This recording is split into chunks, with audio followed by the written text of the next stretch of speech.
Bipolar disorder আজকে যে subject, আপনারা ফোনের জন্য প্রস্তুত হন।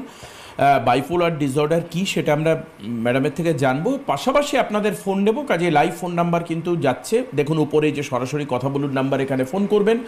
যদি মনে হয় যে এনবিপির প্রোগ্রাম সম্পর্কে আপনি সম্যক অবগত, তাহলে আপনি নিচের এই নাম্বারে ফোন করে সরাসরি আপনার প্রবলেমের জন্য নাম এনরোল করে দিতে পারেন, যে আমি এই চেম্বারে এই দিন এখানে আমি যেতে চাইছি। চেম্বার, ডক্টরস নেম এবং ভেন্যু আমি কিছুক্ষণ পরে আপনাদেরকে জানিয়ে দেবো। বাইপোলার ডিসঅর্ডার, দেখুন এটি দুটো আপনার সমস্যা এর মধ্যে দেখা দেয়। এক হচ্ছে আপনার মুড সুইংস। এবার মুড সুইং কি আমরা জানি যে মুড সুইং হলে আপনার হঠাৎ করে হয়তো আপনার রাগ হয়ে যাচ্ছে, বা আপনি হঠাৎ করে কোনো একটা কথা থেকে অন্য কথায় আপনি জাম্প করে চলে যাচ্ছেন। এই মুড সুইংয়ের পাশাপাশি আরেকটা হচ্ছে মেনিয়াক বা মেনিয়া আমরা যেটাকে বলে থাকি, যে আপনার যেটা ধরুন আপনি হয়তো একটা কোনো ছোট কাজ করলেন, করে আপনি একবার হাত ধুয়ে নিলেন, কিন্তু আপনার মনে হলো যে না আমার হাতটা হয়তো প্রপারলি ক্লিন হয়নি, আরেকবার আমি হাতটা ধুলাম, সেটা আমরা মেনিয়া বলছি। আরেকটা হচ্ছে আপনার মুড সুইং, যে আপনি হয়তো এখন সুন্দর হাসি খুশি রয়েছেন, নর্মালি কথাবার্তা বলছেন, হঠাৎ আপনার মুড সুইং মানে আপনার হাসি খুশি থেকে আপনি হঠাৎ করে রেগে গেলেন, আপনি হঠাৎ করে চেঁচামেচি করা শুরু করে দিলেন। তো এই বাইপোলার ডিসঅর্ডারের মধ্যে এই দুটো জিনিস একসাথে হয়ে যাচ্ছে, মেনিয়া রয়েছে, তার সাথে আপনার মুড সুইং হয়ে যাচ্ছে।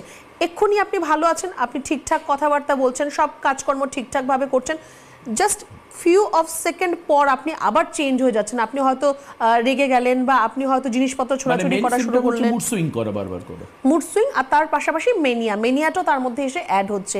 এই দুটো যখন একসাথে, শুধুমাত্র mood swing it can be handled, কিন্তু তার সাথে আপনার মেনিয়া চলে আসছে। তো এই দুটো একসাথে যখন হচ্ছে, তখন আপনি টোটাল একটা অন্য পার্সোনালিটি আপনার মধ্যে চলে আসছে, আপনি অন্য লোক হয়ে যাচ্ছেন। অন্য লোক হয়ে যায় না। আমি এক্ষেত্রে একটা কথা জিজ্ঞেস করি, এই যে ম্যানিয়া, এটা কি জেনেটিক ভাবে হতে পারে, বা আপনারা কেস স্টাডিতে দেখেছেন কখনো? কারণ আমি অনেক সময় দেখেছি মায়ের মারাত্মক রকমের মেনিয়া রয়েছে, যেটাকে অ্যাকচুয়ালি খুব বাংলা প্রচলিত কথায় ছুচি বাই বা বাই বলা হয়। এবার এটা তার সন্তানদের মধ্যে হয়তো সবার নয়, বাট কোনো একজনের হয়ে গেছে। এটা কি তাহলে জেনেটিক মানে তার ট্রানজিশন হয়?